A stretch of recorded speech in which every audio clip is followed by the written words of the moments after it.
যারা না জেনে দায়িত্বহীনভাবে গুজব রটায় এর চেয়ে বড় অপরাধ তার হতে পারে না। পরিবারের পক্ষ থেকে কিছু বলা হচ্ছে না, স্কুল অথরিটি কিছু বলছে না।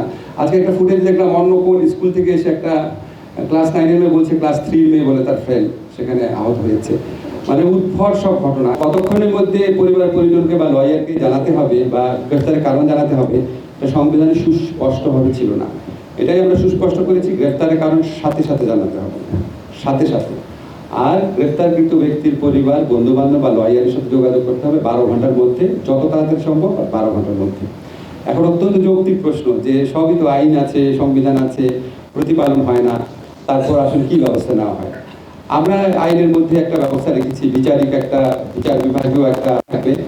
কিছু কিছু ক্ষেত্রে যে এসিআর আছে, বার্ষিক গোপনীয় প্রতিবেদন পুলিশ কর্মকর্তাদের, সেই প্রতিবেদনে তাদের যে লঙ্ঘন বা আইন প্রতিপালনের ব্যর্থতার কথা উল্লেখ থাকবে। এটা কারেক্টলি বলেছেন। তো তার জন্য তো আমরা ধরেন পে স্কেল করা বন্ধ রাখতে পারি না। আপনাদের সাংবাদিকরাও তো ওয়েজ বোর্ড আপনারা বন্ধ রাখতে বলবেন না। তো আপনি কারেক্টলি বলেছেন, এটা তো শুধু সরকারি কর্মকর্তাদের ক্ষেত্রে, কর্মচারীদের ক্ষেত্রে আমরা করতে পারি। কিন্তু সাধারণত দেখা গেছে সরকারি কর্মকর্তাদেরটা করার পর বেসরকারি অনেক ক্ষেত্রেই ওটার সাথে অ্যাডজাস্ট করে বাড়ানো হয়। কিন্তু আমরা প্রত্যাশা থাকবে সেটা। আপনারা সাংবাদিকরাও আমি দেখেছি কিছু কিছু ক্ষেত্রে যারা কনফিউশন ছড়াচ্ছে তাদের কিন্তু আপনারা এক্সপোজ করছেন। আমি আজকে সকালে কিছু ফুটেজ দেখেছি, আপনাদের অনেক ধন্যবাদ।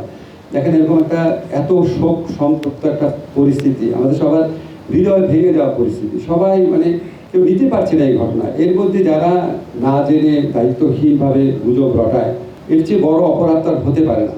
বসুন্ধরা টিস্যু, অশুদ্ধতার বিরুদ্ধে এক বিন্দুও ছাড় নয়। আমরা খুব টলারেন্ট সরকার। আমরা সবসময় আপনার কোনো ক্ষেত্রেই যতটা পারা যায় সহনশীলতা বজায় রাখার চেষ্টা করি। বা সবাইকে বুঝতে হবে যে আপনি যদি এখানে গুজব ছড়ান, এটা কত বড় ক্রিমিনাল অফেন্স হচ্ছে। আপনি অ্যাবসলিউটলি শিওর থাকলে সরকারকে জানান।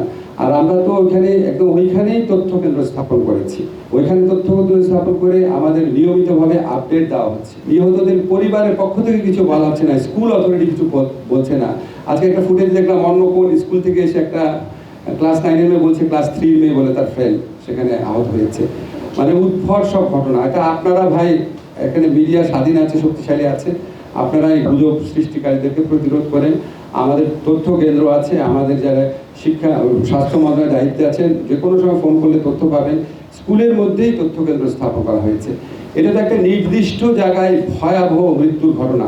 তো লঞ্চ ডুবি বা একটা গোপন এমন জায়গা না যেখানে লুকানো থাকবে। এটা স্কুলের রেজিস্টার আছে, প্রত্যেকটা বাচ্চা ডিটেইল স্পেসিফিক তথ্য আছে। কালকে যখন আমরা মাইলস্টোনে গেলাম, মাইলস্টোনের টিচাররা বিক্ষুব্ধ ছাত্রদের বলছে, আমরা এই যে স্কুলের রেজিস্টার তোমাদের হাতে দিয়ে দিলাম, প্রত্যেকটা শিশু এবং তার পিতামাতার নাম আছে, ফোন নাম্বার আছে, তোমরা চেক করে দেখো। এত ট্রান্সপারেন্টলি করা হচ্ছে। গুজব থাকলে ওটা আপনারাও একটু চেষ্টা করেন। আমরা তো সত্য তথ্য জানানোর চেষ্টা করছি।